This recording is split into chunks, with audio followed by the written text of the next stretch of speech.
Le 3 mai 1957, dans la pénombre d'un bureau, un jeune officier s'apprête à regarder un film tourné quelques heures plus tôt.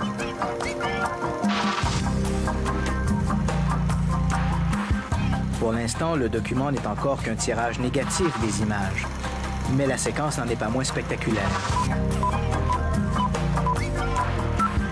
Le film montre l'atterrissage d'un engin inconnu en forme de disque. 6 ans plus tard, ce jeune militaire, Leroy Gordon Cooper, deviendra un héros national en devenant le dernier astronaute des vols Mercury. Quant au film tourné ce jour-là, son contenu demeure toujours un secret d'État.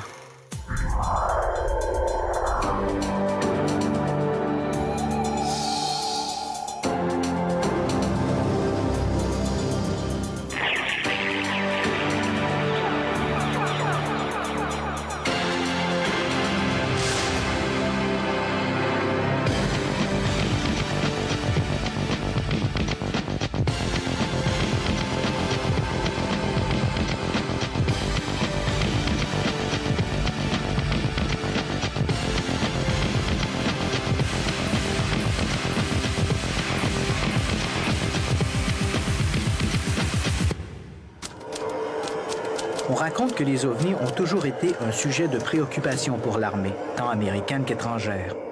Dans les officines de l'état-major, le sujet aurait même été classé ultra top secret. Qu'en est-il de ces rumeurs? Les ovnis sont-ils un secret d'État?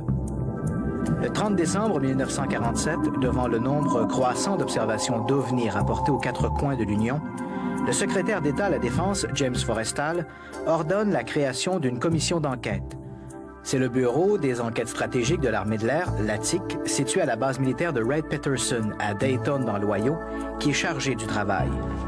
La commission a pour nom Project Sign.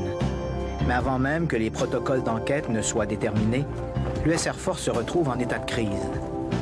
Dans l'après-midi du 7 janvier 1948, une semaine à peine après la création du Project Sign, un jeune pilote de la Garde nationale, Thomas F. Mantell, s'écrase aux commandes de son P-51 en poursuivant une immense sphère argentée dans le ciel du Kentucky. C'est dans ce contexte que le Project Sign entreprend ses travaux. Selon ses responsables, Mantell aurait pris la planète Vénus pour un engin volant inconnu. Sans masque à oxygène, il aurait dépassé l'altitude sécuritaire, aurait perdu conscience et se serait écrasé. L'explication est loin de convaincre l'état-major. En 1952, l'affaire Mantell fera l'objet d'une autre enquête de l'US Air Force qui conclura cette fois que le pilote a probablement confondu un ballon Skyhook à un ovni. Le cas Mantell est significatif en ce sens qu'il intervient à la fin des années 40, juste après la naissance du phénomène des soucoupes volantes, comme les avait appelées Kenneth Arnold. Je crois que ce qui est arrivé à Mantell est significatif de la puissance de l'image qu'avait créée Arnold. Qu'un pilote sobre, rationnel et parfaitement normal, bien qu'il ait commis une erreur, se laisse entraîner par la publicité et le tapage qui entourait ce nouveau phénomène, en dit long sur l'emprise que cette histoire avait sur le public américain des années 40. On aurait pu croire qu'il s'agissait d'un engouement passager. Eh bien non. Comme le cas Mantell fut l'un des premiers décès imputables au phénomène, il a été largement publicisé. La publicité qui entoure l'affaire Mantell ne fait qu'ajouter à l'inconfort des enquêteurs du Project Sign. La situation est d'autant plus alarmante que les apparitions d'ovnis se multiplient d'un bout à l'autre du pays. Le 24 juillet 1948, 2 pilotes de la compagnie Eastern Airlines rapportent avoir croisé un cylindre lumineux alors qu'ils survolaient l'Alabama. La collision a apparemment été évitée de justesse. Pour l'état-major, la situation devient inquiétante. En haut lieu, on somme les responsables du Project Sign de fournir un rapport sur l'état actuel de la situation. Ce que nous savons du projet Sign, c'est que dès le début, les analystes rassemblés à la base Patterson de Dayton en Ohio étaient divisés à propos de l'origine des ovnis. Certains disaient « oui, je crois que ces manifestations sont dues à des appareils interplanétaires d'origine extraterrestre », ce qui n'était pas nécessairement une opinion minoritaire. Par ailleurs, d'autres disaient « non, non, c'est impossible, ça ne peut pas être ça ».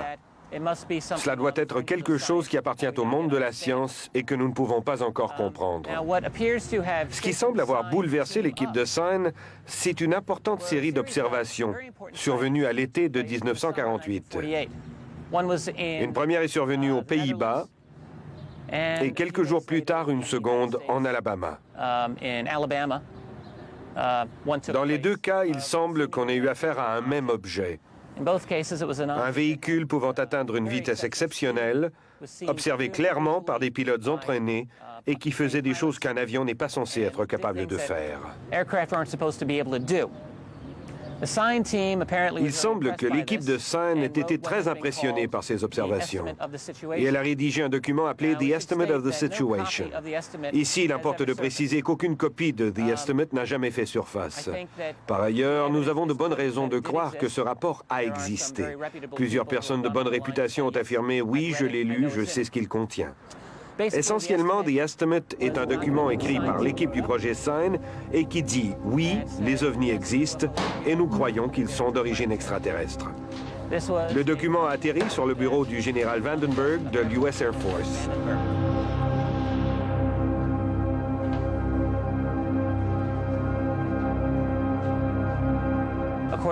D'après la légende, Vandenberg aurait dit « Je refuse d'accepter ces conclusions, trouvez-moi quelque chose d'autre ».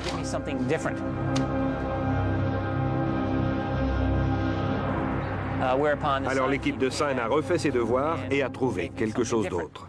Par la suite, la thèse pro-extraterrestre est tombée en disgrâce au sein du projet Sine.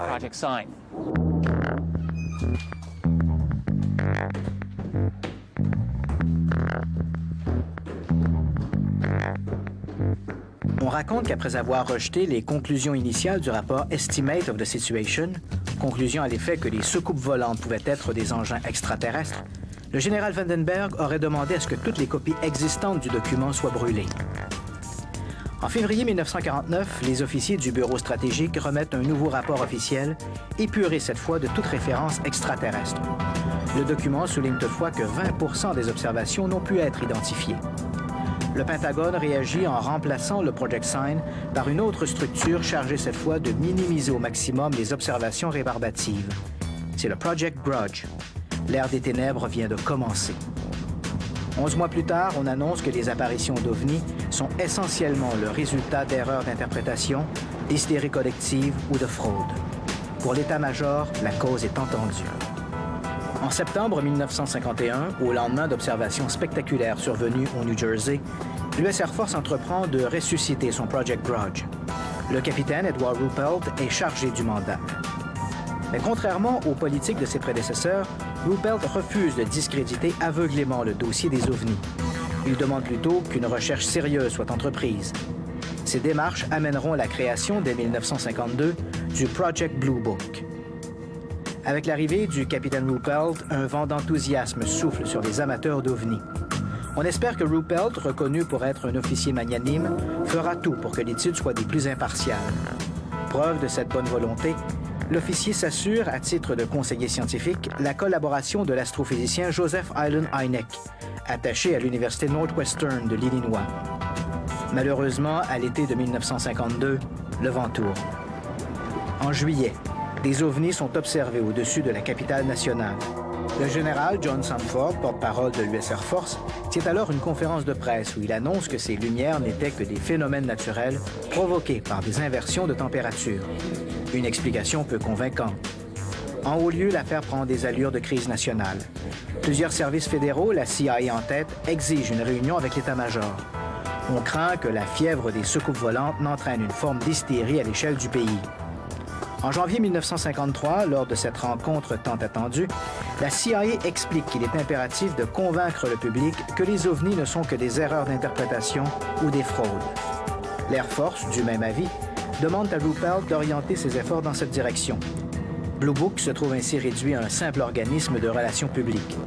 Ruppelt démissionnera quelques mois plus tard, écœuré de ces nouvelles directives. Le projet Blue Book est né des suites du projet Sine, qui avait évolué vers le projet connu sous le vocable Project Grudge, qui deviendra le projet Blue Book au printemps de 1952. Il a été créé à cause des nombreuses observations d'OVNI au cours de ces années-là. Il a été décidé que le dossier exigeait une enquête d'un niveau supérieur au niveau de l'armée de l'air américaine. Et le dossier est ainsi devenu Blue Book. C'était le capitaine Ruppelt qui en a été responsable pendant 2 ans et quelques, 52-53. Il a fait de très bonnes enquêtes à ce moment-là, mais il y a eu une situation de crise en 1952 à la suite de ce qu'on a appelé le carrousel de Washington, où pendant 2 nuits de suite, samedi à dimanche, 2 week-ends de suite, il y a eu un carrousel formidable d'OVNI qu'il a fallu démentir. Il y a eu une grande commission,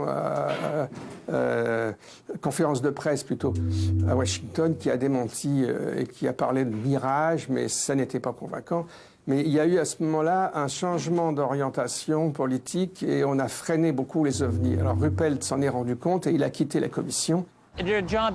Leur travail revenait à justifier les observations et non à les expliquer. Nous le savons parce que des documents rendus publics montrent clairement les recommandations faites au personnel du projet Blue Book. Si vous avez affaire à quelque chose qui est facilement explicable, alors vous l'expliquez au public. Si c'est quelque chose de trop complexe, alors vous n'en parlez surtout pas au public. La recommandation était très claire. Leur travail consistait à ramener le pourcentage d'observations inexpliquées à un strict minimum. Cette commission Livre bleu donc, de l'armée de l'air s'est attachée à trouver des explications naturelles aux ovnis. Et elle s'est fait aider d'un conseiller scientifique qui était l'astronome Alan Hynek, qui a fait ce travail-là pendant presque une vingtaine d'années, jusqu'à la fin des années 60. C'était à toute fin pratique la première enquête officielle sur les rapports d'observation d'OVNI. Ce n'était pas Blue Book en tant que tel, mais le nom Blue Book était un code pour tous les rapports d'observation d'OVNI recueillis et analysés par l'université, qui était apparemment indépendante du gouvernement. En fait, l'université était plus indépendante que le gouvernement ne l'aurait voulu d'ailleurs, parce que Hynek est devenu une des têtes de file dans le dossier des ovnis. Pendant un certain temps, il a même joué un double jeu. Mais il a pris en considération plusieurs témoignages de lumière et d'objets volants, ainsi que des cas plus étranges, comme celui des entités au Kentucky en 1955, par exemple.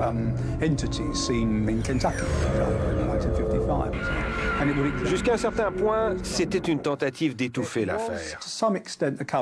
Car la CIA avait déjà démontré son intérêt pour certains aspects du phénomène des ovnis, comme par exemple comment les rumeurs pouvaient circuler dans la population. Alors c'était aussi l'étude de cet aspect. Ce n'était pas la première étude du gouvernement sur le sujet, mais elle a mené à la fin au rapport Condon en 1969.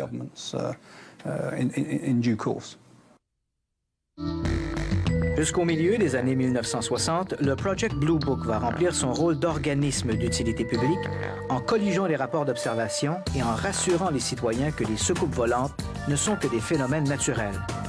Puis, au printemps de 1966, des ovnis déferlent sur les villes d'Ann Arbor, Dexter et Hillsdale au Michigan. L'Air Force y dépêche son conseiller scientifique, le professeur Joseph Allen Hynek. L'astrophysicien propose alors des gaz du marais, du méthane, pour expliquer les observations. L'incident va marquer le début de la fin pour le Project Blue Book. L'incident dit des gaz du marais dans les années 60 a été particulièrement étudié par le professeur Allen Hynek, qui en a traité dans son livre Du Nouveau sur les ovnis. En fait, c'était à Ann Arbor, au Michigan, où plusieurs personnes ont rapporté avoir vu des lumières dans le ciel. Si on regarde ça avec un peu de recul, aujourd'hui, on pourrait présumer que ce n'étaient pas des vaisseaux structurés, comme l'avaient spéculé les ufologues de l'époque, mais plutôt des activités tectoniques, du même genre que celles que l'on a vues dans des endroits comme Hessdalen, des lumières causées par des mouvements terrestres. Mais à l'époque, on croyait que c'était un phénomène important. Une explication a été retenue qui n'était pas si absurde que ça. On a dit que ces lumières pouvaient avoir été causées par du gaz des marais en feu. Malheureusement, ça a été repris par les journaux à sensation et ils ont fait un grand plat du fait que le gouvernement avait prétendu expliquer que ces ovnis n'étaient que du gaz des marais en feu.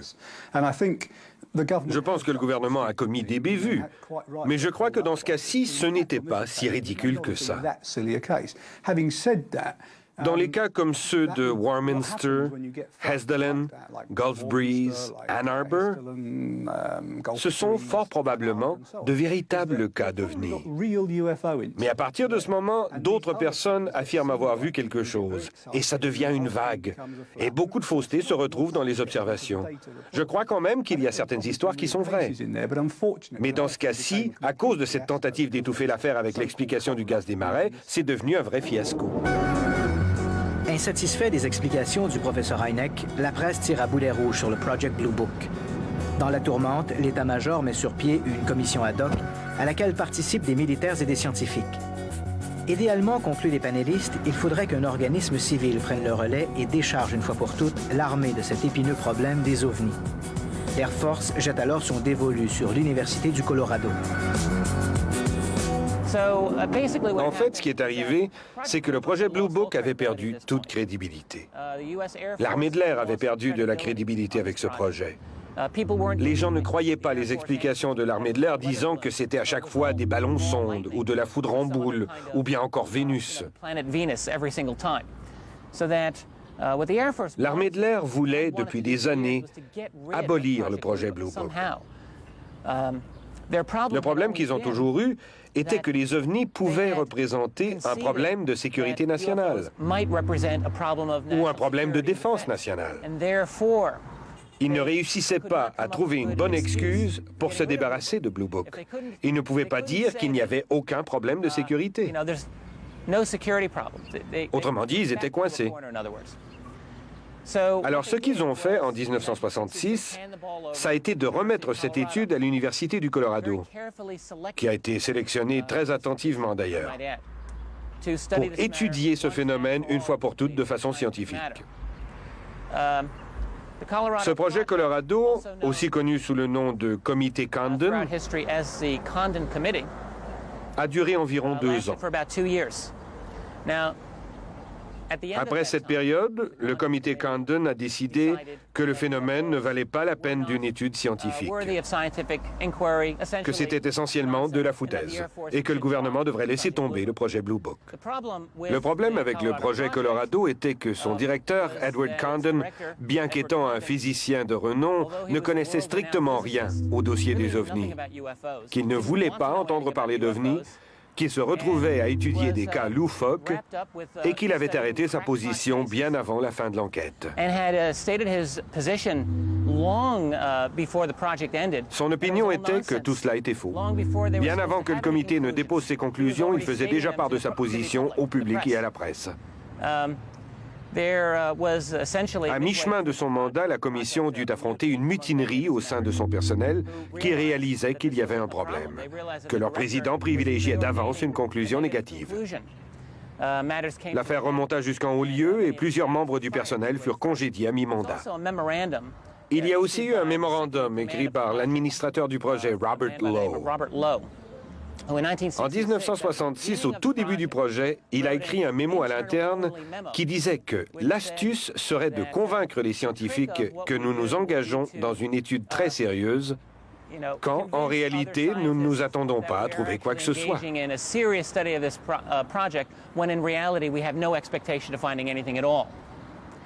Ce mémo interne a fait l'objet d'une fuite 1 an après sa sortie et il a causé une très grande controverse. Ce sont des affirmations comme celle-là qui démontrent que le projet n'était pas vraiment une étude objective. Il est certain que si on passe en revue le rapport Condon, il y a plusieurs grandes failles. C'est un document qui souffre de problèmes profonds. Les conclusions du rapport étaient en désaccord avec le contenu. Certains cas avaient été bien analysés, d'autres pas du tout. En somme, c'était un rapport très inégal. Comme document ayant pour mission de régler la controverse entourant les ovnis, c'était raté. Mais rien de tout cela n'avait vraiment d'importance. Le rapport du comité Condon fut rendu public en janvier 1959 et la réaction de la presse fut à peu près celle-ci. OK, fin de l'histoire. Quant à l'US Air Force, sa réaction fut de dire « Merci 1000 fois, nous en avons terminé avec le projet Blue Book ». Avant la fin de l'année, le projet Blue Book avait été démantelé. Ainsi, même si le rapport Condon était bancal, il avait fait le travail. Le Project Colorado présente en effet de telles incohérences qu'on peut se demander si le Dr Condon a pris le temps de lire les rapports d'enquête de ses conseillers avant de rédiger ses propres conclusions. Quoi qu'il en soit, après la publication du rapport Condon et l'abandon du Project Blue Book, l'armée de l'air américaine se désengage de la question des ovnis, du moins officiellement. Après 1969, le US Air Force a continué à affirmer qu'elle n'enquêterait plus sur les rapports d'OVNI.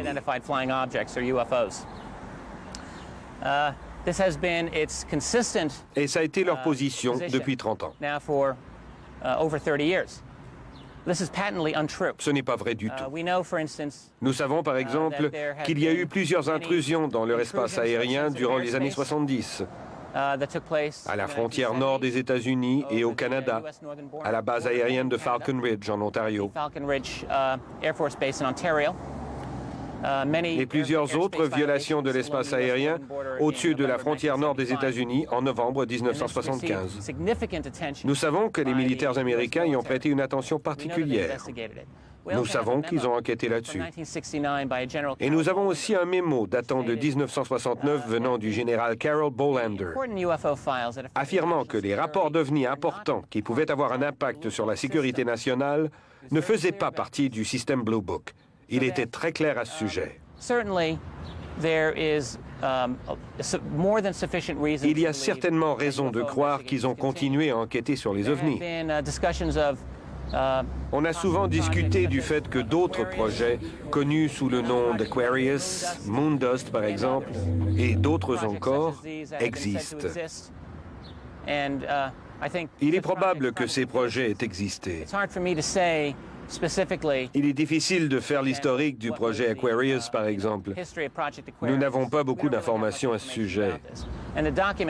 Et plusieurs doutes ont été émis sur l'authenticité des documents qui parlent du projet. Il est donc très difficile de comprendre à quoi le projet était voué. Ce qui est clair, c'est que nous savons qu'on fait encore de nos jours des enquêtes sur les ovnis.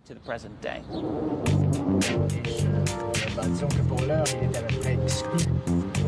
Aujourd'hui, l'US Air Force prétend que tous les dossiers pertinents relatifs aux ovnis sont maintenant accessibles aux archives nationales. Mais plusieurs anecdotes donnent à penser que ces dossiers ne sont que la pointe de l'iceberg. Je sais qu'il y a quelques astronautes qui prennent la question très au sérieux.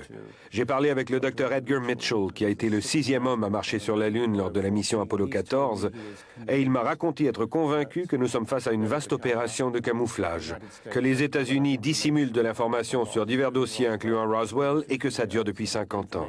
Il affirme aussi que l'information est maintenant entre les mains d'un groupe dérivé des organismes de renseignement militaire du passé. Gordon Cooper est très intéressé par le sujet. Il m'a confirmé que lorsqu'il était le directeur des vols d'essai à la base Edwards en Californie vers la fin des années 1950, un disque avait atterri, avait sorti un train d'atterrissage en forme de trépied pour se poser sur le fond d'un lac desséché et avait été filmé par une de ces équipes de cinéastes qui, à l'époque, filmaient divers vols d'essai. Il a confirmé que le disque faisait une bonne dizaine de mètres de diamètre. Il n'a pas lui-même vu l'événement, mais il a étudié le film et a reçu l'ordre de l'expédier par courrier interne à Washington. Et il n'en a plus jamais réentendu parler depuis.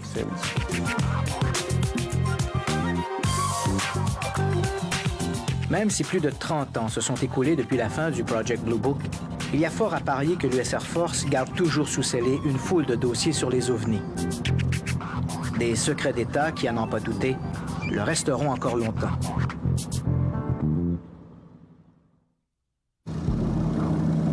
Au lendemain de la Deuxième Guerre mondiale, la plupart des pays de l'OTAN s'en remettent aux enquêtes américaines pour solutionner le problème des ovnis, ce qui ne les empêche pas de prendre quelques initiatives.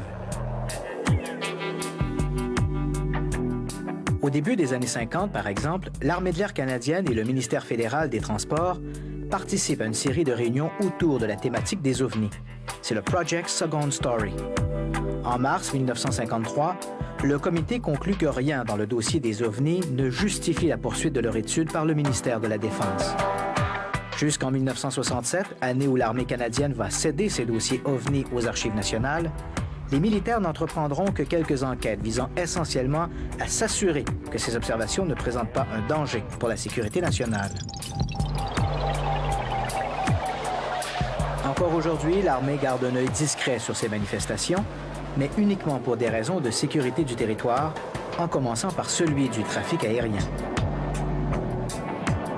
Bon, on sait d'abord que dans les tours civiles à l'échelle du pays, il existe une liste, Check UFO Sighting List, où les contrôleurs aériens doivent, lorsqu'ils reçoivent un appel téléphonique de la population ou qu'un pilote détecte quelque chose d'étrange dans le ciel, ils doivent remplir cette liste et la communiquer au 22e de North Bay, qui est une base souterraine de surveillance de tout l'espace aérien canadien et qui est aussi en étroite collaboration au niveau de leur travail, assujetti, bien sûr, au NORAD, à la base de Cheyenne, dans le Colorado, aux États-Unis. Ça, c'est la base. C'est ce que l'on sait, tout le monde peut le savoir, il n'y a rien de caché là-dedans, c'est la surveillance du territoire canadien. Lorsque l'armée, maintenant, se voit en présence d'un objet qui perdure dans l'espace aérien et qui refuse de s'identifier et de répondre aux appels radio qu'on lui lance, l'armée a aussi une consigne très stricte qui consiste à lancer des chasseurs, des intercepteurs. Chez nous, c'est les CF-18A, des Hornets, qui vont décoller très souvent et trop souvent, bien sûr, de la base de Bagotville, le 3e escadron, et qui vont se lancer à la poursuite des objets pour les intercepter afin de les identifier. Ensuite, de les raccompagner dans la zone internationale où ils doivent être, si c'est des Russes, un Tupolev, entre autres, s'il répond aux lettres d'appel qu'on lui lance. Et si, bien sûr, ça ne répond à rien de tout ça, en dernier cours, sur l'ordre du commandant de base, c'est de tirer pour le détruire, le descendre, parce que c'est le travail de l'armée. Et je pense que là, il y a une nuance à faire très importante. Il y a beaucoup de gens qui confondent le rôle des militaires versus ce que nous croyons qu'ils font, les militaires. Ça se résume à 3 lettres, IID. C'est intercepter, identifier, détruire. C'est ce que font les militaires, c'est ce qu'ils doivent faire, ils sont payés pour ça. Les ovnis, c'est, je dirais, le presque avant-dernier de le problème. Ils ne sont pas payés et mandatés pour étudier les ovnis. Ce n'est pas leur travail premier et je vous dirais même qu'ils s'en moquent carrément. Dans la mesure où la sécurité nationale n'est pas mise en péril, qu'il n'y a pas de danger pour la population seule, ils vont colliger l'information comme quoi il y a quelque chose d'étrange dans notre ciel, mais ça va s'arrêter là. L'information sera retransmise au NORAD à Cheyenne, au Colorado, mais il n'y aura pas plus de choses qui sera faites.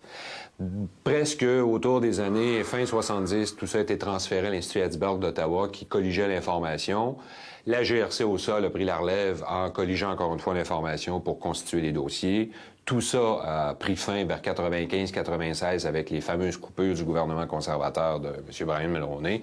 Et depuis, il n'y a plus rien qui se fait, c'est-à-dire dans le domaine militaire, on ne peut pas s'attendre de la part de ces gens à ce qu'il y ait une étude exhaustive concernant le phénomène des ovnis. Dans toute l'histoire de l'ufologie canadienne, un cas a particulièrement retenu l'attention des forces armées. Il s'agit d'une étrange machine volante observée par un prospecteur minier, Stephen Michalak, près de Falcon Lake au Manitoba en 1967. Stephen Michalak était un ingénieur, un homme humble, qui avait émigré de Pologne à l'époque de la guerre.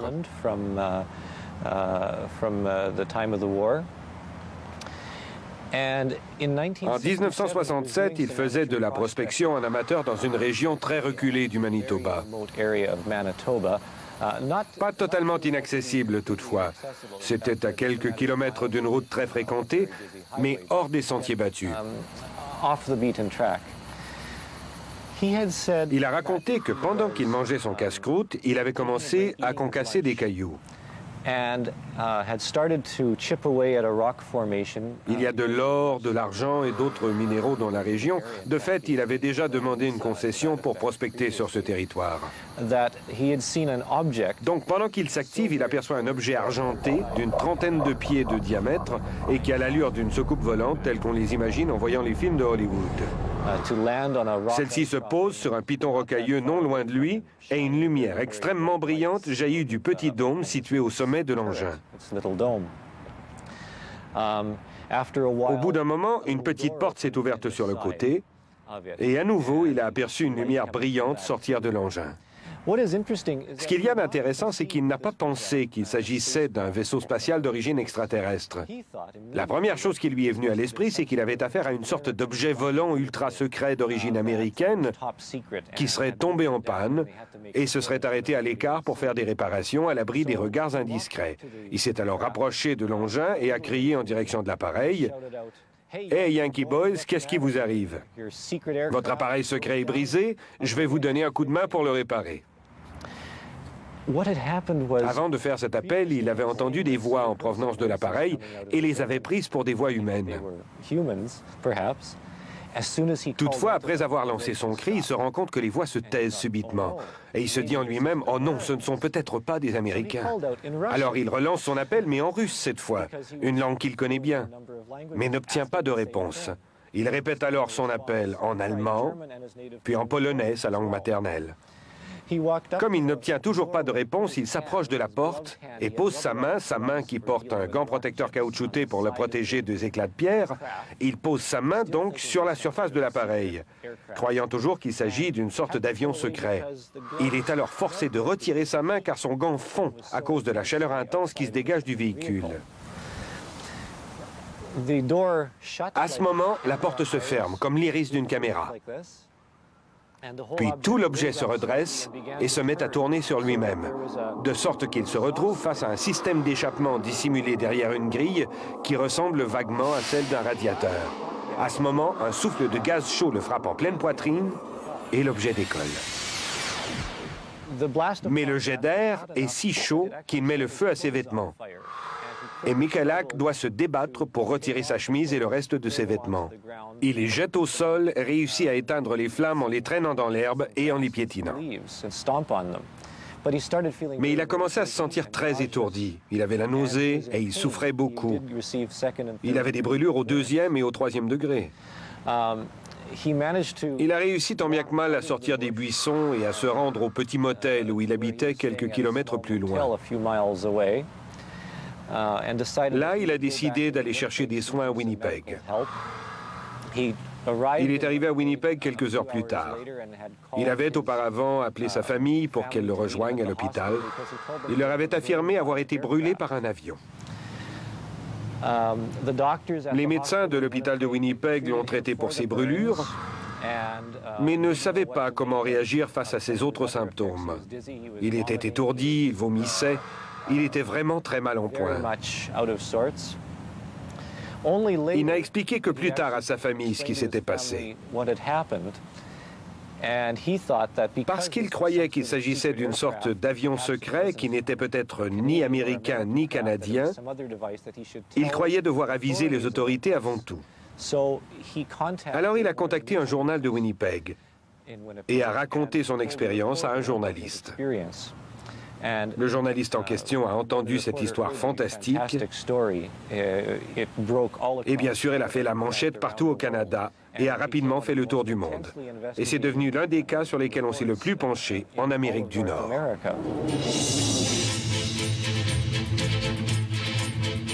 Dès les premières heures, les autorités confient l'enquête au sergent Paul Biskey de l'aviation militaire canadienne. Son rapport est truffé de contradictions. D'une part, l'officier reconnaît que Michalak est un homme intègre et honnête, mais reste convaincu que l'affaire est une fraude ou une hallucination.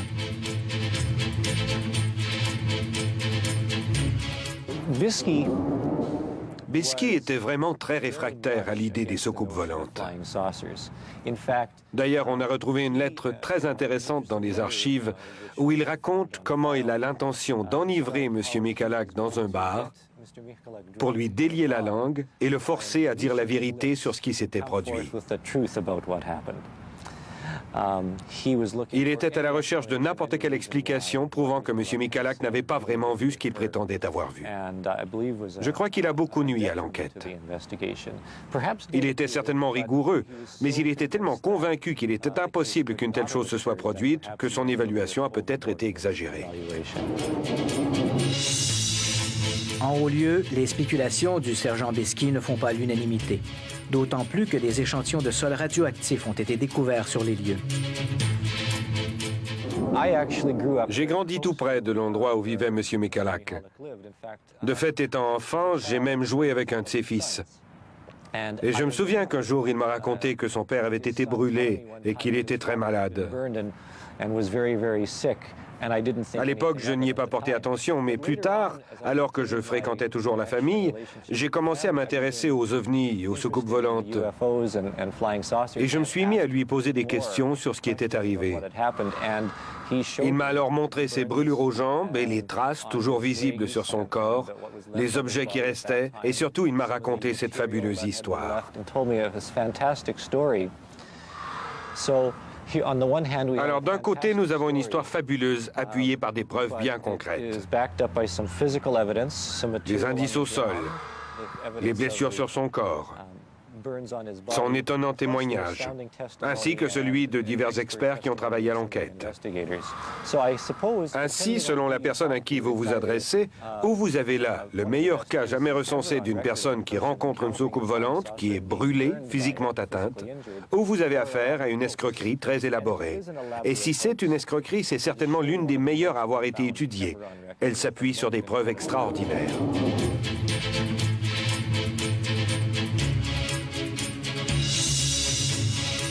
L'affaire Michalak ne sera jamais vraiment expliquée. Encore aujourd'hui, 35 ans après les événements, une partie du dossier Michalak est toujours inaccessible, classée au ministère de la Défense, secret d'État.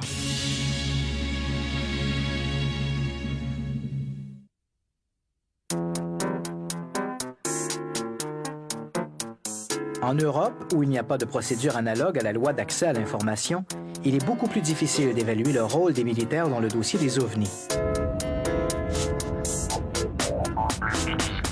Néanmoins, nous savons que le gouvernement britannique a toujours suivi de près la question des ovnis. Entre 1991 et 1994, Nick Pope a été chargé d'étudier les rapports d'observation d'ovnis. Entre 1991 et 1994, mon travail au ministère de la Défense consistait à faire des recherches et à enquêter sur des observations d'OVNI, à évaluer ces cas pour vérifier s'ils représentaient une menace pour la sécurité nationale du Royaume-Uni. Je recevais entre 200 et 300 rapports annuellement. Et je devais, au meilleur de ma connaissance, analyser chacun de ces cas afin d'évaluer toutes les hypothèses et de trouver une explication conventionnelle à ces cas. Je réussissais à trouver une cause naturelle dans 90 à 95% des cas.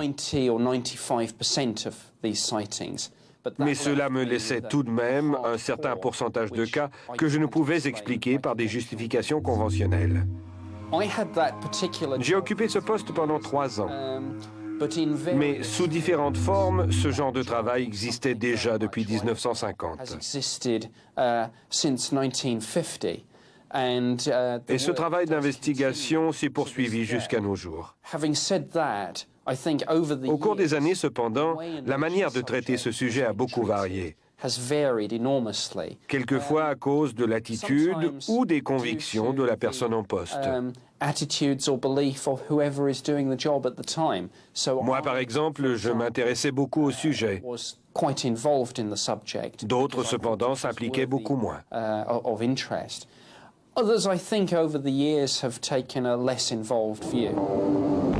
Apparemment, l'intérêt du ministère de la Défense britannique pour les ovnis remonte à 1950. À l'époque, l'administration Churchill était préoccupée par la situation américaine, dont la presse anglaise se faisait l'écho. En haut lieu, on s'interrogeait sur la nature de ces soucoupes volantes. Pouvait-il s'agir d'un nouveau type d'arme mis au point par les Soviétiques?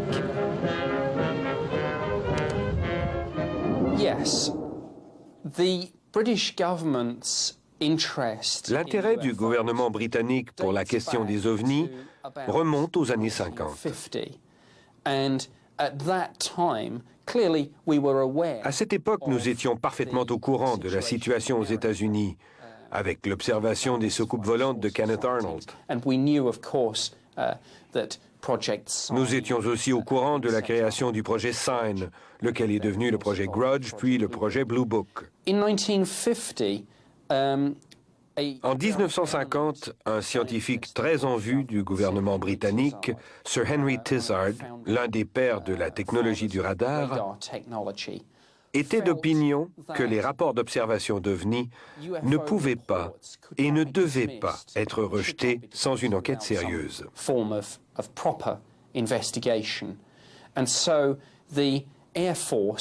L'armée de l'air et les services de renseignement de l'armée de l'air ont donc été chargés de mettre sur pied un groupe de travail pour évaluer la situation. Ce groupe a été connu sous le nom de groupe d'enquête sur les soucoupes volantes. Le groupe a donc été créé en 1950 et il a remis ses conclusions officielles en 1951. Ces conclusions étaient plutôt teintées de scepticisme et rejoignaient la position américaine, à savoir que ces objets étaient ou bien des erreurs d'interprétation ou des fraudes.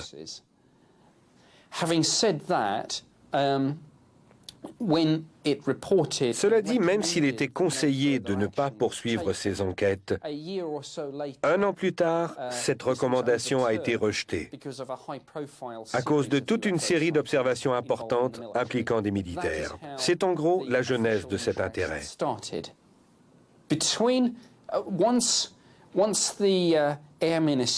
Une fois que le ministère de l'Air et le ministère de la Défense eurent mis sur pied un petit groupe de recherche pour enquêter sur ces observations d'OVNI, ce projet a perduré. Et d'une certaine façon, perdure encore aujourd'hui. Le travail dont on m'a chargé entre 1991 et 1994 n'était en fait qu'une version moderne des enquêtes et des recherches mises de l'avant dans les années 50.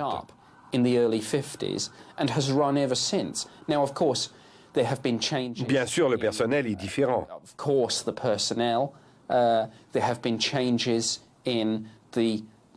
L'attitude avec laquelle on a enquêté sur certains de ces incidents a aussi changé au fil des ans. Mais essentiellement, il s'agit du même projet. Et ses objectifs fondamentaux, eux, sont restés inchangés. C'est-à-dire s'assurer que ces observations ne représentent pas une menace pour notre pays. Par définition, l'armée, c'est la grande muette. Il ne faut donc pas s'étonner si elle se montre réticente à rendre publique de l'information. Mais entre faire preuve de transparence et collaborer ouvertement avec les ufologues, il y a un monde. Pourtant, il y a quelques années, une telle collaboration s'est établie entre l'armée belge et un groupe d'ufologues de Bruxelles, la SOBEPS, pour la Société belge d'études des phénomènes spatiaux. L'affaire commence en 1989. Cet automne-là, la Belgique devient le théâtre des apparitions d'un engin mystérieux. Les témoins parlent surtout d'un grand triangle noir muni de 3 puissants phares et d'un feu rouge clignotant. À Bruxelles, les membres de la SOBEPS sont vite débordés. L'armée belge accepte alors de collaborer avec les ufologues. Si les faits le demandent, elle est prête, fait-elle savoir, à envoyer un avion de reconnaissance. Dans la soirée du 30 mars 1990, le triangle, ou un des triangles, est détecté sur les écrans radars de la station de Semerzac. À minuit 5, 2 chasseurs F-16 sont lancés à la poursuite de l'objet. Dans les minutes qui suivent, l'un des F-16 capte l'OVNI sur son radar de bord. Pour des raisons stratégiques, l'autre appareil vole sans radar. L'engin inconnu se livre alors à des accélérations qu'aucun être humain ne pourrait supporter. Dans les jours qui suivent, le colonel Wilfred de Brouwer, responsable de l'armée de l'air, présente à la presse les images radar. Elles ont de quoi étonner. Le tracé indique des accélérations de l'ordre de 30 à 40 G, c'est-à-dire 30 à 40 fois la force gravitationnelle. D'un même souffle, le colonel de Brouwer rejette la possibilité que l'OVNI ait pu être un quelconque prototype secret. La vague belge va perdurer jusqu'en 1994. Aujourd'hui, 10 ans après ces événements, personne n'a pu apporter une explication définitive aux observations nombreuses de la vague belge. Ce qu'il faut retenir de l'affaire belge, c'est beaucoup moins les éléments factuels, dont certains demeurent très discutables, que ce dialogue qui a pu s'établir entre les ufologues et les forces armées nationales. Cette collaboration est peut-être beaucoup plus importante qu'on pourrait le croire. Pour pouvoir mener une étude exhaustive, les chercheurs ont besoin de toutes les données du problème OVNI. Or, les meilleurs rapports sont souvent les dossiers militaires, puisqu'ils émanent de pilotes expérimentés ou encore parce qu'ils sont appuyés par des évidences physiques, comme les échoradars. Le problème, c'est que ces dossiers, pour des raisons de secret défense, ne sont jamais ou très rarement remis aux chercheurs civils. L'idéal serait la mise en place d'organismes étatiques, ou mieux encore, gérés par une instance internationale, comme les Nations unies. Mais la création d'une telle structure n'est pas pour demain. À la fin des années 1970, plusieurs réunions se sont tenues aux Nations unies pour discuter des ovnis. Y ont participé le professeur Hynek, l'ancien conseiller de l'US Air Force, Claude Poher, fondateur du GEPAN, l'ancêtre du CEPRA, l'astronaute Gordon Cooper et plusieurs autres personnalités importantes. Le tout était supervisé par le secrétaire général de l'époque, Kurt Waldheim. L'idée était de susciter une réflexion internationale sur la question des ovnis. Malheureusement, l'affaire a tourné court lorsqu'un diplomate américain a menacé d'adresser une plainte au Sénat sous prétexte que les fonds américains consacrés à l'ONU étaient utilisés pour l'étude des ovnis. Preuve que la bêtise n'est pas l'apanage des extraterrestres.